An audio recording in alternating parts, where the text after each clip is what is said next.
ओम तव कथामृतम तप्त जीवनम कविभिरीडितं कल्मषापहं श्रवणमंगलम श्रीमदाततं भुवि गृह्णन्ति ये भूरिदा जनाः।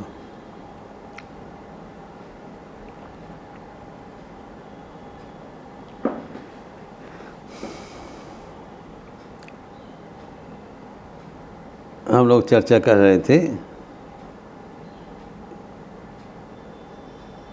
यज्ञ या चरते कर्म समग्रम प्रविलीयते। तो कर्म हम करते हैं, अगर वो यज्ञ के भावना से, अर्पण के भावना से किया जाए तो वो सारे बंधन विलीन हो जाता है। उसकी हवन क्रिया नहीं, हम लोग जो कुछ कर रहे हैं उसको यज्ञ भावना से किया जाए, इसी अनुसार हम लोग चर्चा कर रहे थे। 4 प्रकार का प्रधान कर्म योग, भक्ति योग, ज्ञान योग एवं राज योग के। कर्म योग यानी दान यज्ञ, दान क्रिया, द्रव्य यज्ञ जिसको कहलाता है। जो कुछ हमें मिला है, संयोग मिला है, हम सब औरों के लिए, संसार के चीज़ संसार के लिए दे दिया, दाता का आसन ग्रहण कर लिया, ये द्रव्य यज्ञ हुआ। लेकिन कोई इसमें अहंकार ना रहे, ये विशेष है। तो यज्ञ की भावना से, सेवा की भावना से किया जाए। और दूसरा है तपो यज्ञ। देखना हम देखे हैं जो चतुर्थ अध्याय के 28वां श्लोक में, द्रव्य यज्ञ तपो यज्ञ योग यज्ञ तथा परे साध्य ज्ञान यज्ञश्च जत संक्षिप्त व्रता। फिर तप यज्ञ भी हम लोग देख लिया। तप मतलब सिर्फ खिच्चे से साधन नहीं है, खिच्चे से साधन नहीं है, ऑस्टेरिटी नहीं है। जो भी जीवन में कर्म के करते समय प्रतिकूलता आते हैं उसको शांत रूप से, चुनौती के रूप से, भगवान के आशीर्वाद के रूप से लेना चाहिए। कोई इसमें हमें विरूपता ना रहे, ये स्वाभाविक हमारे चिंतन है। क्योंकि हम संसार को चाहते हैं, इसलिए जो प्रतिकूलता आते हैं वो हम नाराज़ हो जाते हैं। नाराज़ बिल्कुल नहीं होना चाहिए। जो परिस्थिति आती हैं वो हमारे लिए भलाई के लिए आते हैं। चिंतन, सकारात्मक सोच बराबर होना जरूरी, तभी हमारे कर्म निखूत होगा। और फिर आगे बताते हैं योग यज्ञ तथा परे, द्रव्य यज्ञ, तप यज्ञ, योग यज्ञ। तृतीय है योग यज्ञ। जब हम जानते हैं जो राज योग है वो भी एक यज्ञ भावना से किया जाए। इसमें से जो इस श्लोक में कहा गया है जतय, जो यत्नशील, किसमें? संक्षिप्त व्रता। संक्षिप्त व्रता किसको कहलाया है? जो यम रूप व्रत का पालन करते हैं। हम जानते हैं योग यज्ञ में, अर्थात राजयोग में, जो अष्टांग जो राजयोग में प्रथम जो अंग है वो है यम। यम नियम आसन प्राणायाम प्रत्याहार धारण ध्यान समाधि। यमम का 5 अंग हैं। अहिंसा, सत्यस्तीय, ब्रह्मचर्य, अपरिग्रह, यमाः। ये 5 को महाव्रत कहलाता है। ये 5 महाव्रत कोई अगर पालन करते हैं इसको संक्षिप्त व्रत कहलाता है। जो किसी को हिंसा नहीं करना है, सबके साथ एक करुणापूर्ण, प्रेमपूर्ण, सबके साथ व्यवहार रखना एवं सत्य पालन करना, सत्य चिंतन करना, सत्य बोलना, आचरण में, चिंतन में, कथन में असत्य ना पालन किया जाए। जो भी हम करते हैं, जो भी बोलते हैं, एवं आचरण सही हो।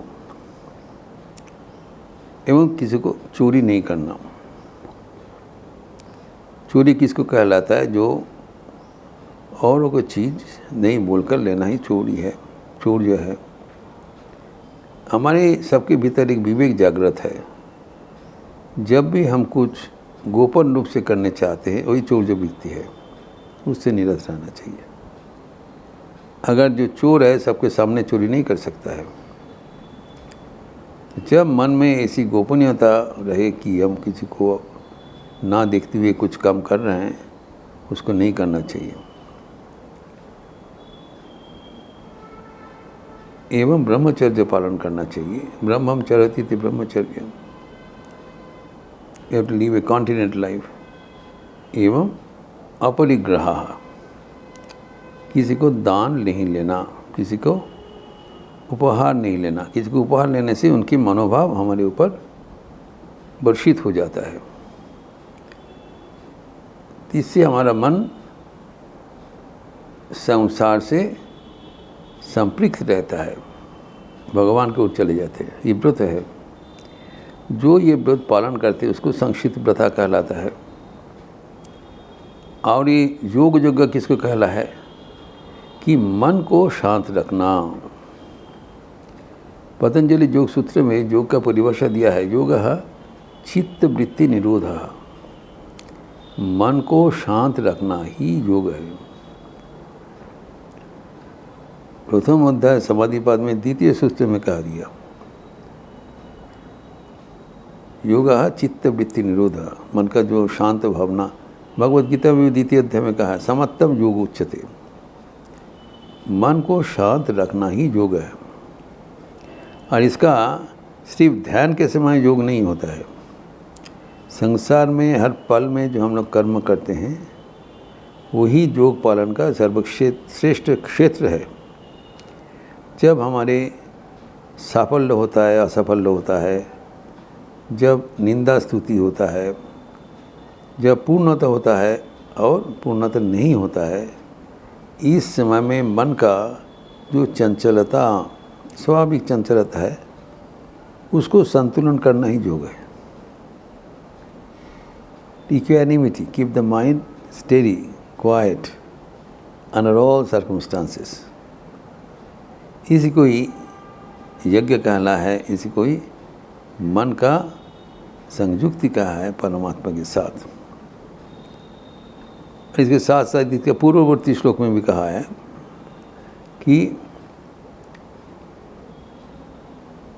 जो समाधि योग का जो बारे में कहा है, जब मन एकदम शांत हो जाता है तो समाधि कहता है। समाधि कैसे होता है?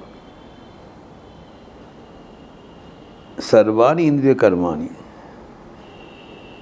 प्राण कर्माणि चापरे, आत्मसंयम योगनो जुहोति ज्ञानाधिपति। जो हमारी जो इंद्रियां का जो कर्म है, अर्थात मन, बुद्धि, ज्ञानेंद्रियां, कर्मेंद्रियां, एकादश इंद्रियां हैं। एकादश इंद्रिया से ही हम कर्म करते हैं। तो समस्त इंद्रिय कर्मों का अगर हम रोक देते हैं, स्तब्ध कर देते हैं, एवं साथ साथ प्राण कर्माणि चापरे, पंच प्राण का जो कर्म होता है, जो प्राण अपन उदान व्यान समान, ये भी हम स्तब्ध कर देते हैं, तब क्या होता है? जो हम समाधि लाभ करते हैं। ये समाधि भी एक यज्ञ रूप से धारण करना चाहिए। तो जब हमारा ये अवस्था होता है, जो इंद्रियां की जो सबसे बड़ा चीज़ है मन, बुद्धि इत्यादि, जब उसको पूरे मन और इंद्रियां सबको हम ईश्वर के चिंतन में हम केंद्रित करते हैं, स्तब्ध कर देते हैं, एवं साथ साथ हमारा जो निश्वास प्रश्वास इत्यादि वो भी हम स्तब्ध कर देते हैं, तो प्राण क्रिया भी स्तब्ध हो जाता है, मन का भी हलचल नहीं होता है, तब मन स्थिर हो जाता है, उसी को समाधि कहलाता है। वो परमात्मा पे स्थिर होता है तब, लेकिन वो मन सक्रिय रहता है, हमारे जो ज्ञान रहता है। इसलिए कहा गया है कि ज्ञान अधिपति, ज्ञान का दिया प्रज्वलित रहता है। जब हमारे सारे इंद्रिय कर्म स्तब्ध हो जाता है, वो निद्रा अवस्था में होता है। मन का 4 अवस्था है, एक जो हमारे जागृत अवस्था, फिर स्वप्न अवस्था, फिर सुषुप्ति अवस्था एवं समाधि अवस्था। तो जागृत अवस्था में हमारा मन जागृत रहता है, चेतन रहता है, सब इंद्रियां जागृत रहता है, कर्मरत रहता है। जब स्वप्नावस्था होता है तब अवचेतन हो जाता है मन, तब इंद्रियों का क्रिया कम हो जाता है, तब मन का क्रिया चलता है सूक्ष्म रूप चलता है, लेकिन 10 इंद्रियां तब कर्मरत नहीं है। लेकिन जब हम सुषुप्ति में चले जाते हैं तब सब कुछ स्तब्ध होता है, लेकिन उसमें प्राण क्रिया चलता है, स्टिल वी ब्रीथ। लेकिन जब हम तुरीय अवस्था में चले जाते हैं, जब सुपर कॉन्शियस स्टेट में चले जाते हैं, जो चेतन अवचेतन अचेतन के बाद ज्योति चेतन अवस्था में चले जाते हैं, तब सिर्फ ज्ञान रहता है। तो निद्रा और समाधि का यही फर्क है। निद्रा में हम अज्ञान अवस्था रहता है, हमें पता नहीं रहता कि निद्रा में क्या हो रहा है। We cannot come back after the sleep and say what happened. We said I did not remember anything. हमें कुछ याद नहीं था। वही गंभीर निद्रा का, निद्रा मतलब सुषुप्ति, डीप स्लीप। वैसे जब आप समाधि में चले जाएंगे तब अब ज्ञान पक्का रहेगा। यह ज्ञान अधिपति, ज्ञान अधि दिया जज्वल न मान रहेगा। ये समाधि और निद्रा का फर्क है। प्राण क्रिया भी तब स्तब्ध हो जाएगा समाधि में। ठाकुर की जब समाधि लगता है तो लगता है कि इसको मृत्यु हो गया, नहीं, उसका ज्ञान है। मृत्यु में ज्ञान नहीं रहेगा।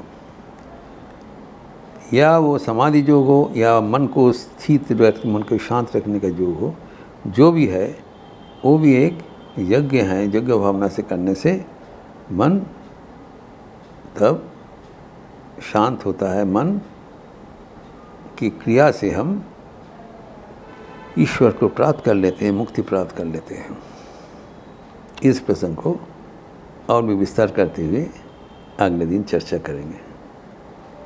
ओम शांति शांति शांति। हरि ओम तत्सत। श्री राम कृष्णार्पणमस्तु। आज रविवार का अवसर है, सुबह से जप यज्ञ चल रहा है। आप लोग ज़रूर अपना जो निर्धारित समय पर जप करेंगे, एवं उसके साथ आज सुबह 10 बजे गॉस्पेल ऑफ श्री रामकृष्ण का प्रवचन है अंग्रेजी में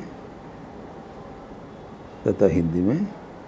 शाम को युवाओं के लिए व्यक्तित्व का विकास और अग्नि मंत्र स्वामी जी का जो पत्रावली पाठ, निर्देशित ध्यान, भजन इत्यादि एवं पाठ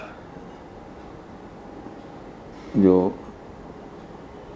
अमृत संदेश एवं स्वामी जी के स्वदेश मंत्र, अमृत मंत्र, ये सब पाठ होते हैं।